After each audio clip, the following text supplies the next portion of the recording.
Hey everyone, I just want to get on here and give my thoughts regarding last night's AEW Dynamite from Baltimore. Overall, I thought it was a really good show with some really good story and really good action. We get thread throughout the night with Will Ospreay and Kenny Omega and their six-man challenges from the Don Callis family. But both those matches, I don't think you had any doubt both men were going to win. They obviously do an ankle at the end of the night with Kenny Omega and Will Ospreay.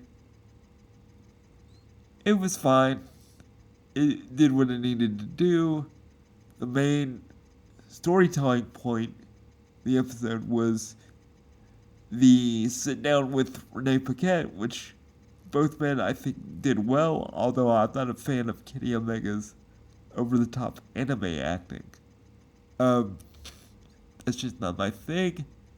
I also wouldn't have relied so much on the New Japan history of the two, because I think while a bulk of the AEW audience likes New Japan and likes the international stuff, there's another bulk of everything that do not.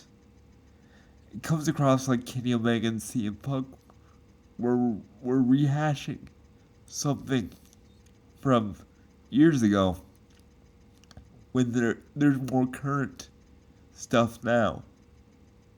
Um, but I thought it was fine. We also get a sit down with Willow Nightingale and Mercedes Moné. I don't know if they explained this again on commentary. If they did, I must have missed it. I hope they reiterated about the brawl that Mercedes had with Willow, where she attacked her during a Renee interview to explain why they were separated. Because it just feels weird that Kenny and Will, who have attacked each other, are allowed to sit across from each other, but Willow and Mercedes are not. That said, I thought the brawl afterwards was pretty good.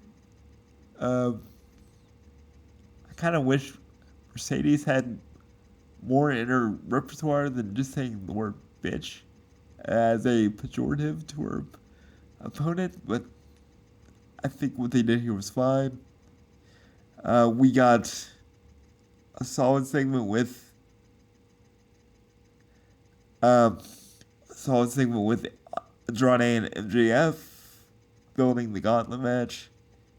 And we got really solid Continental Challenge Cup matches with Jay White and Joe Moxley and Hechicero versus Nigel McGuinness. My personal favorite was Hechicero versus Nigel McGuinness because they used Nigel's injury in really clever ways here to really tell a story, to really get your emotion going. I have no doubt Nigel's going to be in the finals. I think Excalibur might have let the cat out of the bag regarding the semifinals with Moxley and Nigel McGuinness facing off in a Heartland Wrestling Association alumni match. But in Glasgow, but we shall see. We also get Hangman Page announcing an open challenge for the Trios Championships at All in London. And I think the thing to pay attention to, because there's a lot of red herrings here, is Swerve Strickland's announcement that he's bringing some people with him.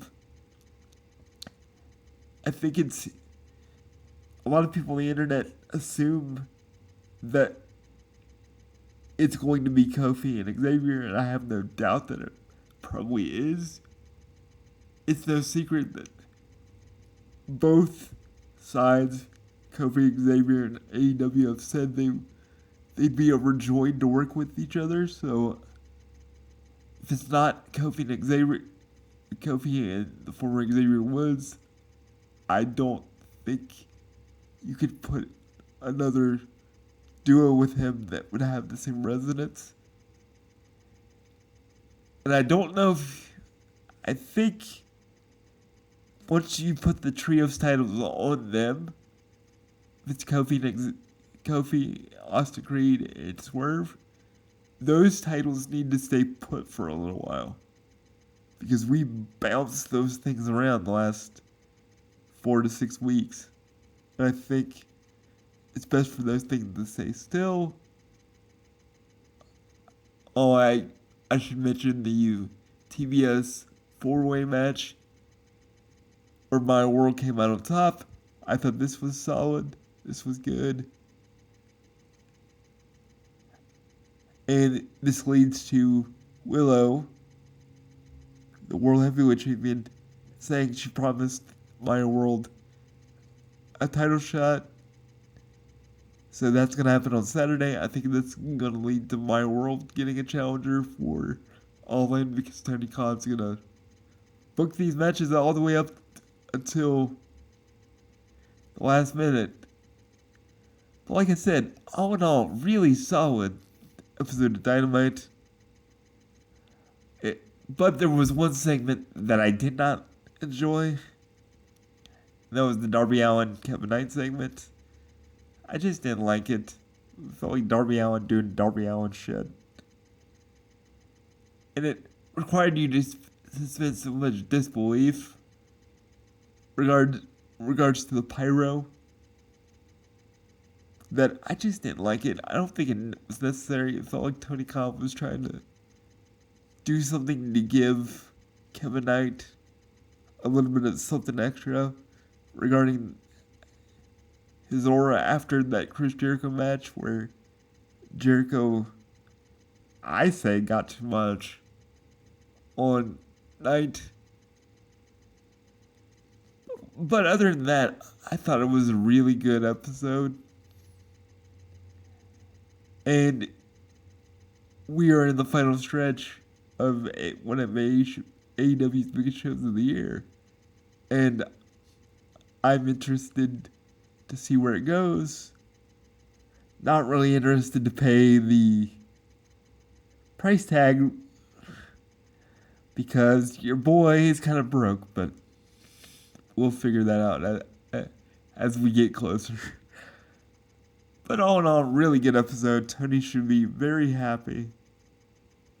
Other than that Darby Allin stuff, have no real complaints.